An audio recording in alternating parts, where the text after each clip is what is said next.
Good evening. Car sales have been declining this year, and they were not a great show last year either because of the pandemic. But even before the pandemic, car sales had begun to slow. And this year, car sales are lower than last year by a big margin. For Maruti, it has been a 50% drop. Other car makers are also expected to announce drops. Hyundai has dropped by 26%. Mahindra claims it has a lot of bookings but is unable to deliver the cars.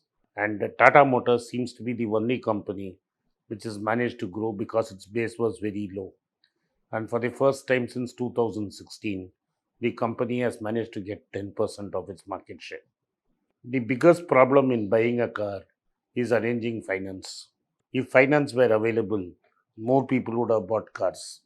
And today, in a situation where nobody wants to trust the other person with respect to money, banks are reluctant to lend, and this has affected car purchase. Therefore, Maruti has announced that they will create a website which they have already launched, which is a single window channel for customers. They are calling it Smart Finance. Basically, what it says is the customer need not go to a dealer, the dealer will come to the customer, the financier will come to the customer. Basically, through a website, Maruti will allow a customer to choose the model of the car he wants, the dealer he prefers, and the financier.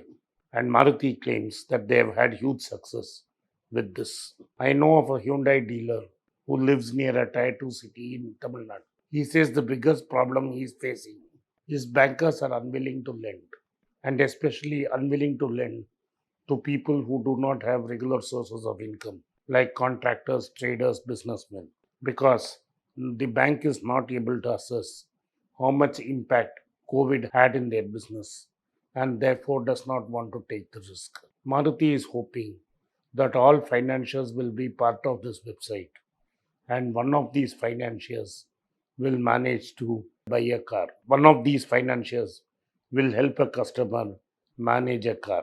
In case of commercial vehicles, there's a robust market in which people who are not actually in the top income bracket, who do not have regular income taxes or who do not have proof of income but have the ability to repay, there are NBFCs who do subprime lending. But that subprime lending has not moved on to cars yet in a big way, though there are some NBFCs which finance used cars. So as to encourage more and more people to finance cars so that more Maruti cars can be sold, this arrangement has been made. But this is also a point where Maruti is trying to take control of ownership of the customer and push the dealer aside. The first move was Maruti forming its own brokerage for general insurance. It wanted to suck up all the insurance that is coming from the second year, third year when the customer books it so that they can take the commission. Dealer would not be able to take the full commission. He had to share it with Maruti. They had a manufacturer's tie up for insurance. Some dealers have gone about saying that you can take insurance from anybody, but if you want proper and prompt service, you have to come through this particular insurance company. Now, Maruti is what is trying to do is trying to grab more piece of a value chain by promoting certain special financiers through which it can have a system by which customers will get special deals if they go through a particular financier. But the real problem is not the availability of financiers, the fact that you have to get financiers to come and lend. What happened is in the run up to the pandemic, the proliferation of Ola and Uber made sure lot of car manufacturers took risks and did subprime lending in cars. But now what has happened is in these 18 months of pandemic, Uber and Ola have not been able to bring customers out to drive because of various restrictions. And therefore, the drivers who had borrowed money to buy cars have not been able to service EMIs. In major cities like Madras, yards are full of cars seized by Ola and Uber drivers. And since vehicles are normally used as taxis, they are not able to find proper buyers and therefore financiers have to take a big loss. So what has happened is drivers also have taken a big hit, and even the finance companies have taken a big hit. This means that finance companies are not willing to take risk in financing subprime customers. But most of these customers who come in, especially in tier 2 and tier 3 cities, where Maruti dominates, are people who do not have proper income proof. And therefore, Maruti is trying to find a way around this issue. And because most of these people who are now buying cars are not going for entry level cars, they are asking for features and they are asking for higher end cars. That is why an Alto is not selling, a Zen does not sell much, and what is selling is really the Wagoner and above.